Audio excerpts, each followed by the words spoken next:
It comes in pints.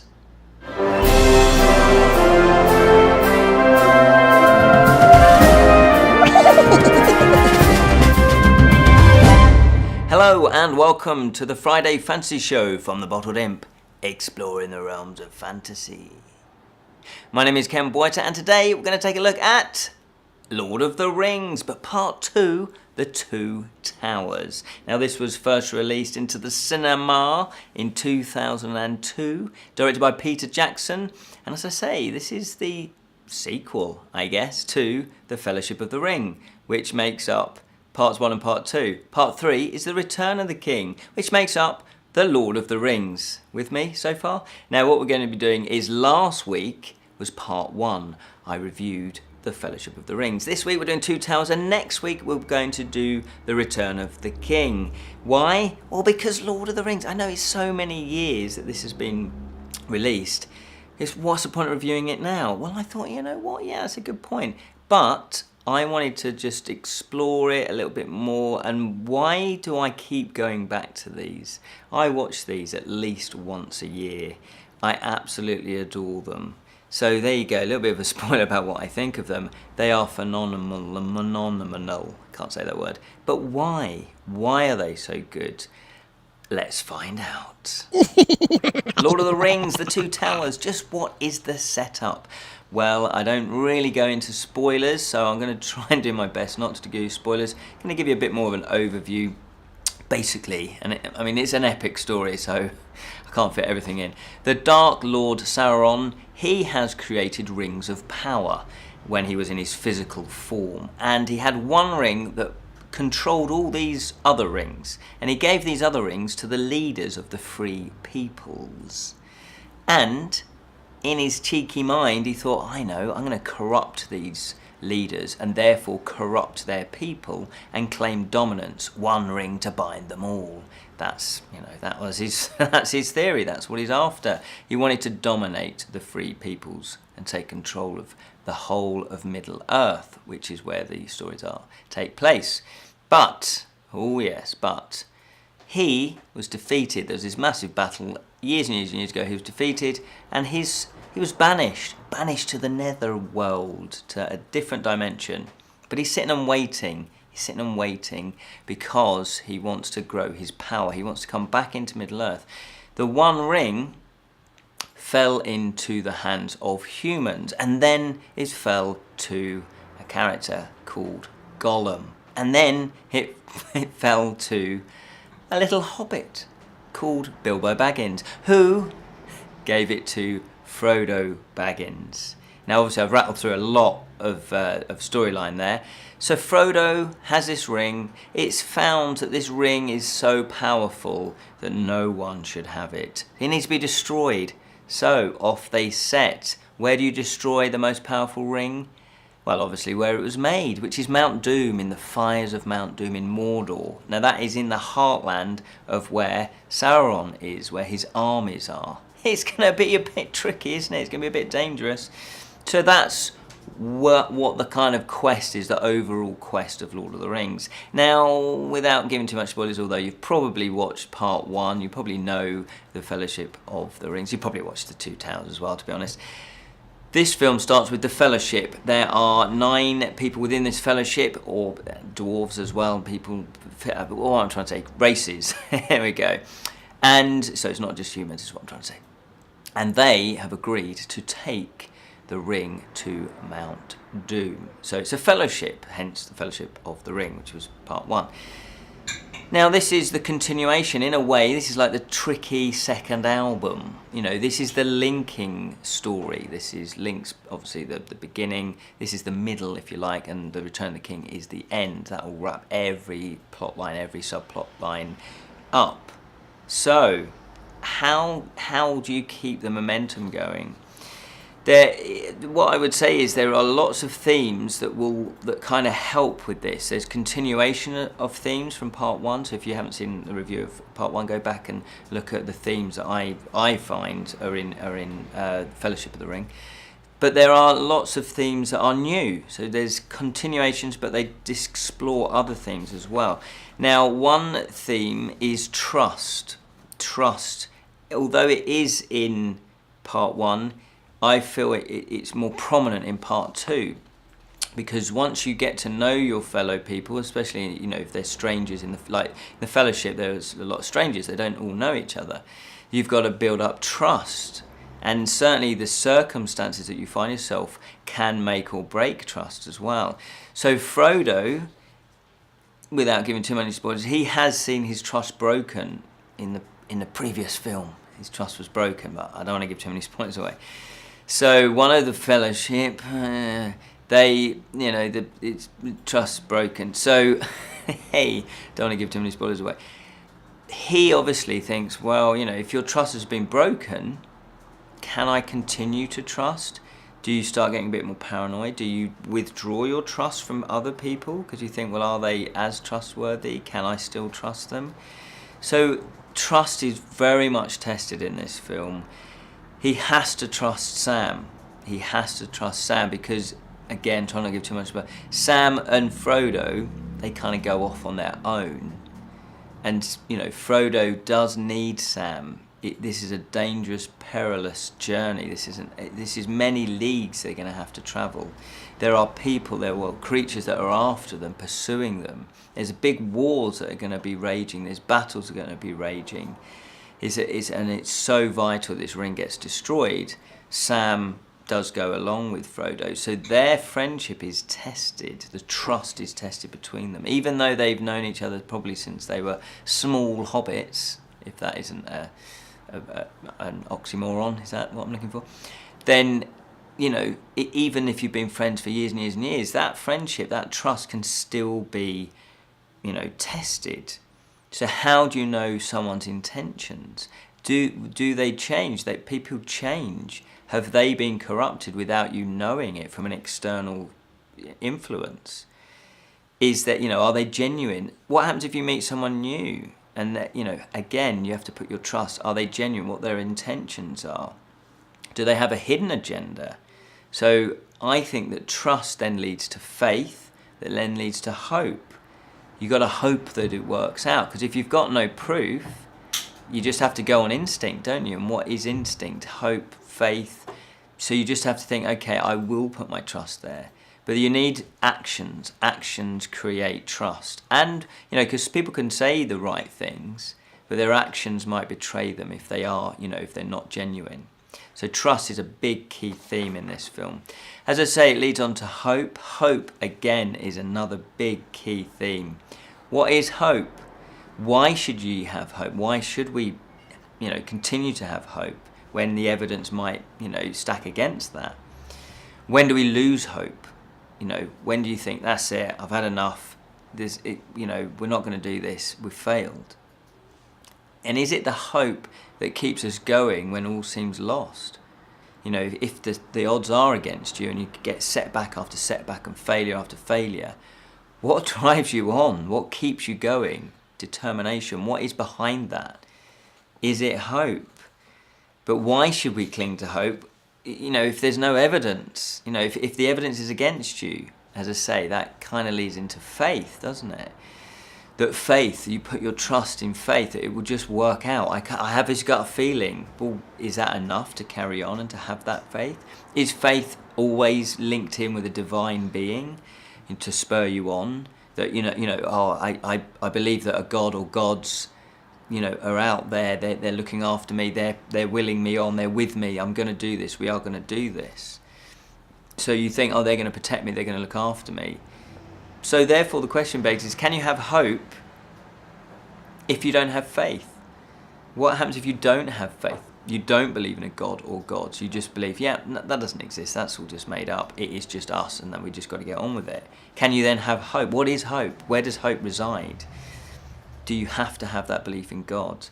So I quite like the idea of what is hope? What is hope based on? Is it just a feeling? You know, is it intuition? Where does it come from and why is it there? And why does it drive you forward? And as I say, at what point do you lose hope? Maybe you lose faith, so you lose hope as well. I think they're very intertwined. Politics. Now, in fantasy films, I guess politics do come up quite a lot. There's a whole raft of politics going on in Lord of the Rings. politics basically govern how we live, albeit also on a day-to-day basis, but also on the bigger scale, it shapes policies on defence, on education, on people's rights, on religion, economy. So politics shapes our cultures, and our beliefs, our customs and our tradition, to languages. It also, it has an effect on our environment as well. So politics is always in there in all decisions that get made. So it's, it shapes what sort of world you want to live in. So again, it comes back to who is in charge, who is in control, who can make the policies, who can be the political leaders to shape traditions, customs, environment. And is it fair? Do you get a vote on these leaders? Well, there are dictatorships out there, and this is what the Dark Lord Sauron wants. He wants to be a dictatorship. He doesn't want to give people the vote. I mean, that's going to be a totally alien concept to him. So it's to do with dominance and presumably violence. Who has the largest army rules. Therefore, they make the decisions. They make the policies. So if you have people in charge that don't believe in democracy, well, then the people are going to be stuffed, aren't they? They're not going to have free choice. So again, it's the dominant leaders, and they're in charge. So you've got to look and got to question what their agendas are. It explores that struggle of political dominance. Meetings and political discourse as well as violent discourse as well. Equality does look at equality between the sexes and between many different races that make up Middle Earth. I mean, what are the male and female roles in society? What and how has that happened? How have males become, the warlike people or the ones that are in charge, if that is the case, which it kind of is in this world. But then what about the females? Why are the females the way they are as well? Why have they been given the roles that they've been given? Again, I would say it comes down with custom, tradition, leaders, and their views on that as well. Is it whoever is strongest takes charge and then makes the rules? So therefore, I guess, naturally it would be males. I'm not saying that females can't be just as strong physically as males, but I'm just saying, on the whole, that would be the case. So the leaders in charge, do they care about equality? Some leaders would. Obviously, in this case, with the Dark Lord Sauron, they don't. He doesn't. So do they have an understanding of it? Can they even comprehend something that's different to them? So can they understand, the other sex? Can they understand other races that are different to them? So it's that them and us, the otherness. And do they understand what, the other sex or other races need, what they want, what their feelings are, how they want to live their lives, what their desires are? And as I say, do they even care? So is there a way of changing inequality and gaining equality for all? So I guess that is all tied up with what you're fighting for as well, why you want to be free. So is it a case of protest, action, and persuading and educating people? It probably is a combination of both. So that theme is touched upon in the film. Allies. You need a lot of allies. If there's going to be a massive threat, such as, because the Dark Lord, he creates allies. He corrupts other leaders. I don't want to give too much away, obviously. But he's building an army. So, of course, the allies, if they've got a smaller army, if you team up, you need to, countries, different races, you need to team up to beat the greater threat. So, even if you were fighting with another smaller country and you disagree with their politics and their cultures and identity, well, both of you are going to get wiped out. It makes your arguments seem very, very petty. So even if they're not natural allies, they need to team up. And it's the same with the Dark Lord. He doesn't necessarily pick a natural ally, but the way he goes about it is he corrupts that ally to sort of do his bidding for him, to take on his agenda. So trust may not come into this, because if you have no choice, if you're going to be both countries or three, all these little countries are going to, and races are going to be extinct, you may just go, well, still don't trust you, but we've got to get on with this. We've got to do this. So you do kind of have to trust them up to a little bit, but you would always reserve judgment, I guess, if that was the way you were thinking. So you kind of have to trust them a little bit. You have to and out of that, hopefully friendships will grow. Hopefully the more you mix with other races, other countries, the more you'll find you have in common, and that the friendships are forged. So there could be a positivity out of, this threat of extinction, silver lining, every cloud has a silver lining and all of that. So there are many allies on both sides that need to be formed. There are so many more themes in this as well. Like with part one, all the trilogy is just packed with themes. I'll just briefly go through more that I spotted in here as well. Obviously the theme of war is in there as well. Impending war, the build-up of war, the battles. What does it mean for the people? What does it mean for the leaders? The war is coming, it's there. What does that mean? Do you stand and fight, or do you flee? Do you just get out of there as quickly as possible? Unrequited love. There's a subplot regarding love that will never be reciprocated. How do you cope with that? What if you're the person where you don't love the other person, but they love you? How do you cope with that? It's a very sensitive issue, isn't it? If your heart is elsewhere, but someone else wants to be in love with you, you can't reciprocate it. You just haven't got those feelings. So again, that's a really beautiful little storyline that runs through. There's also eternal love, where you feel like your heart and your soul is bound up with that other person for eternity.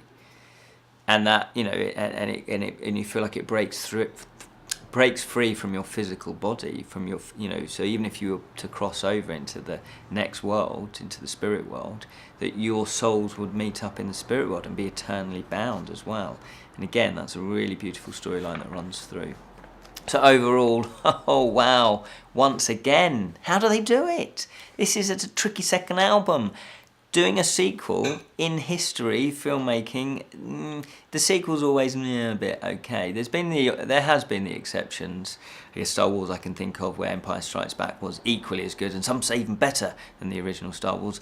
But it's not always the case. Now, I would say they have achieved this in spades. The standard is still as high. It's believable. The characters, you still care for the characters. I still want to be in Middle-earth. I want to be there now.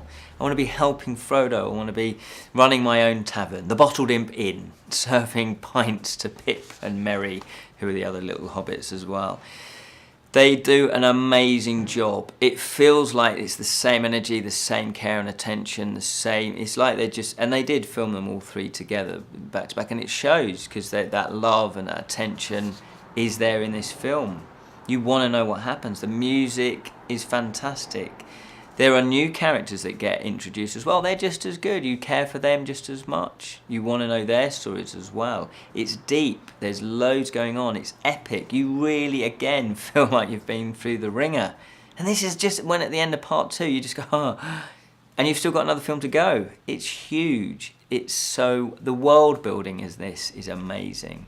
You believe everything.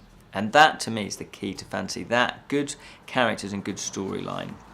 There are even more battles, and they're even more realistic, they're even more gritty, there's more magic. And I think these are nearly 20 years old, these films. And technology, Jurassic Park had come out, so things were getting more and more believable. And I think that, again, is the key to this. All the creatures seem pretty believable.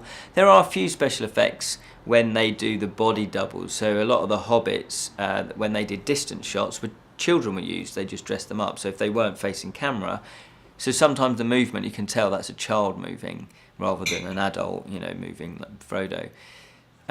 So again, but at the cinema I didn't really notice that. So when I first saw them, I didn't notice that. It's only because I've seen these loads and loads and loads. I now pick up sort of some of the more, faults within the film, but they're so minor. It doesn't distract you. So the special effects stand out amazingly well, and the fantasy elements. And you can understand why this has had such an influence over the fantasy genre. And other genres as well, the depth of the story. Things like Game of Thrones. Now, Game of Thrones has something like 80 hours worth or something like that, and 70 odd hours worth to tell a story. So there you've got the rich, complex characterization going on. Obviously, you can do much more with that sort of amount of hours of storytelling, but in 9 hours, 10 hours, I think all the 3 films are, they've done an amazing job. Just want to give you a few facts on this as well. So the budget for this particular one, The Two Towers, was 94 million, and the box office takings were 1.1 billion. That's a staggering amount of money. That's a staggering amount of people that went to see it. And this is when fantasy was, was sort of not, it was just ticking along. So I think what these films did was an amazing job of drawing people that weren't into the fantasy genre, but they care about it. And you know why? Because they concentrate on the characters and the storyline as well, but the characters you care for them. It's an emotional story as well. So it was an amazing story to actually, to watch. You will experience it and you will love it. So that is The Two Towers. Thank you so much for watching. Hopefully you enjoyed that review. We have also other Tolkien related reviews as well. So we have reviewed The Hobbit BBC radio dramatisation. Check that out. We've also reviewed the Hobbit novel, and we also have reviewed the Lord of the Rings 1978 animated version. Well, that's actually just part 1, the Fellowship of the Ring. So we also had a little chat about Middle-earth Festival, which is a festival that happens every year up in Birmingham. And if you haven't been to that, get along this year. It is really, really good fun. So you can watch our chats to find out if it is the sort of thing you want to go to.